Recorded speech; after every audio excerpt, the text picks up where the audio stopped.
welcome to my program, Talk Life, Love and Go with Presley. You're welcome to another episode of today's program. My name is Precious. If you're just joining us for the very first time, I'm so happy to have you on my show today. Yes, so like I promised, I was going to talk about last week's topic today, but fortunately, I didn't really get enough comments or opinions from people. But then I had a comment from somebody who actually said, oh, she actually discussed that topic with her mom that day, and from what they discussed, she had the knowledge, and I don't know, from what they discussed, she actually thought, oh, this thing is actually rampant in most of the native Nigerians, as she puts it in the comment, and like, oh, they actually have this mentality of people getting back at people that are actually responsible for their problems or predicaments. I don't know, but I think you guys should please go back to that video and watch and see what I actually said concerning it, and see the Bible passage I actually shared with you guys, so you could read it and see what God asked us to do, asked us to love unconditionally. Yeah, so we're going to move on to today's topic. It's really going to be interesting. Now, today's topic, we're going to be talking about the reason why we should keep a sex-free relationship.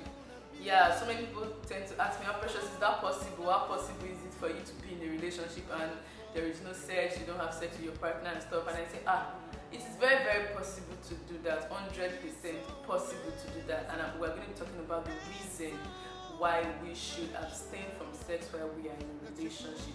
The reason why. So there are so many reasons why we should do that, but we're going to be talking about these important reasons that boils down to every other reason that is actually attached to that topic. Now, what is a sex-free relationship? A relationship that does not involve sex. It's self-explanatory. Yeah, so the reason why we should not do that is simple. Abstain. It helps us to avoid from fornication. Why should we run away from fornication? It's because God asked us to do so. Yeah, God actually asked us to flee away from fornication. He did not say run, he did not say walk away from fornication, he said flee. That is because it is dangerous. That's why even the Bible asks us to flee from fornication. Yeah, so there are so many consequences attached to fornication, and that is why God actually asks us to flee from it. Apart from the physical fornication, physical consequences we actually know, like getting unwanted pregnancy, getting any of these deadly transmitted diseases, sexually transmitted diseases, even losing your womb due to numerous abortion and stuff. Apart from those physical consequences we know, there are also other consequences that are attached to this thing. Now, when you have sex with someone, you actually, let's say you are exchanging blood contact, it's a blood contact, right? So you're exchanging something. Now, within that process of contacting with each other with your blood and whatever, there are so many exchange that is done. There are so many exchange, both spiritually, physically, and what have you get. So these are the consequences. You see, most people today, they suffer. Some people, they work hard, they strive hard, they do stuff to meet ends meet, and they don't get anything. It's not because they can't read, it's not because they're not educated, it's not because they don't work hard, but because of some of these things they've done. When you have sex with someone, like I said earlier, it's like a blood contact you're doing, right?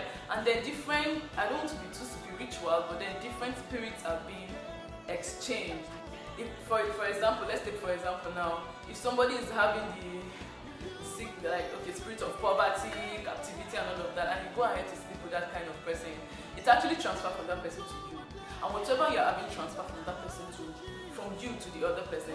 Now imagine a young boy or a young girl sleeping with more than 5 men before getting married. Imagine how many things you've contacted from people. Imagine how many things you are carrying in your body that you pour for your husband or your wife. Imagine that kind of thing. Now, we notice that we use our hands to tie ourselves down with these little things we do. 10 minutes of pleasure, tie our future down. You can sit down and think about it. So why don't you just stay away from it? Ask people that are married, they are even tired of doing it. So I don't know where we're rushing to. We will all get married one day. Except you want to be a reverend sister. And some people come up to that, some guys will just come and visit some girls. Oh, you know what? I must test the woman I'm getting married to. If I can get married to the woman, are you swear? They're using you as fear. They'll come and test you. Are you see that they will come and buy to test and know whether you are sweet to buy or what?